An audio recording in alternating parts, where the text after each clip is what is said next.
China is in the midst of moving towards a more open and market-based economy. The transition is unprecedented. The consequences will be felt around the world. Kenneth Courtis is chairman of Starfort Holdings and is a former vice chair of Goldman Sachs. He's one of the world's leading analysts of Asian economies and has been looking into the pending changes in China. We talked earlier, and I started by asking him how important it is that China gets the transition right.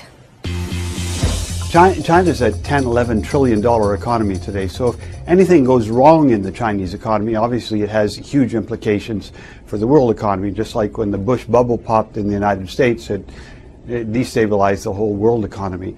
And China's engaged now in a period of transitions that are very complicated. Even one of them is complicated to do, let alone 5 or 6 of them. So there's going to be some humps and bumps, some spills and thrills as we go through this.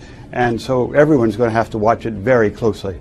So let's talk about those 7 transitions you've identified inside China. One of them is the deleveraging of state-owned enterprises. What are we talking about here? Why is it important?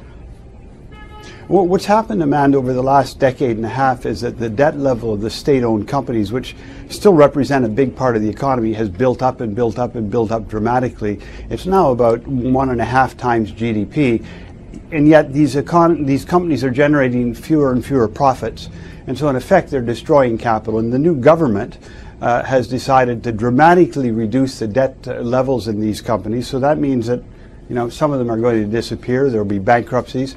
And as they shift the economy to an even more private sector driven growth strategy. So this is big. This is really big. Many of the big state companies will then have bad assets, which will then go back onto the bank balance sheet. So it's a very complicated transaction. And because these companies also have lots of political power, it's not going to be smooth and yes, we'll do whatever you want. There's going to be a lot of opposition to this as well. Of course, all of this will happen in the context of another of the big transitions, and that is the liberalization of capital markets, everything from foreign exchange to the way things are traded and owned. How big is that? How big a deal is it for this giant economy to transition to a more liberal market? It is the big deal. I mean, if you think of it, it's the liberalization of interest rates, which up until now have been highly regulated. It's opening the capital account so money can move in and out of the economy pretty freely. It's internationalization of the currency, so the RMB, the Chinese currency, becomes a major trading currency around the world, and that then has obvious implications on domestic markets. So all of this is really complicated. Many countries actually crash when they have this type of agenda to manage. But I think if we survey the world about it, China has a government that has probably the best execution capacity of anybody. So if anyone's going to get through this, they are. And they have to get through it because they can't continue growing like they've grown in the past. So this is sort of the necessary transition to a better future.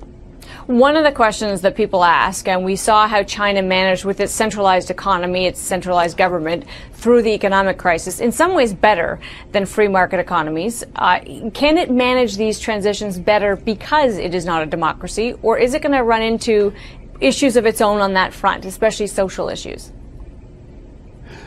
Amanda, part of the reason they have a crisis today of this huge debt level in the state companies is because after the U.S. Bubble popped, everyone cried 1930s, 1930s, 1930s, and so like Europe, Canada, America, everyone else in the world, the Chinese took very powerful measures to offset that probability, and one of the things they did was to load up the state companies with lots of debt.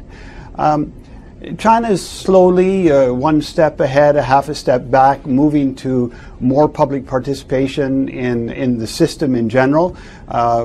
Fewer and fewer parts of the political system are, outside of public discussion today. And so I would see also this as part of that process of political transition that's occurring. None of this is going to be easy. But China has a pretty good record of executing on very complicated agendas in the past 30 years. So if you're going to bet, I think my bet at the moment, at least, would be on them succeeding and pulling this off. Of course, it's doing all of this in the context of a rather unstable world, a global environment, and especially its relationship with the U.S., which is important and unique. China, of course, the borrower, the U.S., the consumer. This will shift in the years ahead. Does it matter to China that the U.S. isn't as stable as it might be? Yeah, I think it matters for China. It matters for everyone. It's also, I think we could put China or Japan in the mix, because Japan's also in a very complicated relationship with China and a complicated relation with the U.S. In the past, China provided North America with very cheap goods at great prices and in infinite quantity. That's now going to change. The Chinese surpluses are going to decline as they go through this transition. They'll have less money to put in Western markets, which over time will mean one of the reasons that Western interest rates will be going up. And so the U.S. is in an unstable position. Japan's unstable. Europe is unstable. China's unstable. The Middle East is unstable. So we've got everywhere difficulties. And I think one thing in markets at the moment, Amanda, is that markets are underpricing this type of risk, that Japan and China have a clash, or the U.S. and China, God forbid, have a clash. Yeah. I think we have to think more of that and understand how it impacts markets than we're doing today. I think markets are blissfully complacent at the moment. All right. Unfortunately, on that note, we've got to leave it there. We appreciate your time today. Thanks very much. Kenneth Courtis is chairman of Starfort Holdings, former vice chair of Goldman Sachs.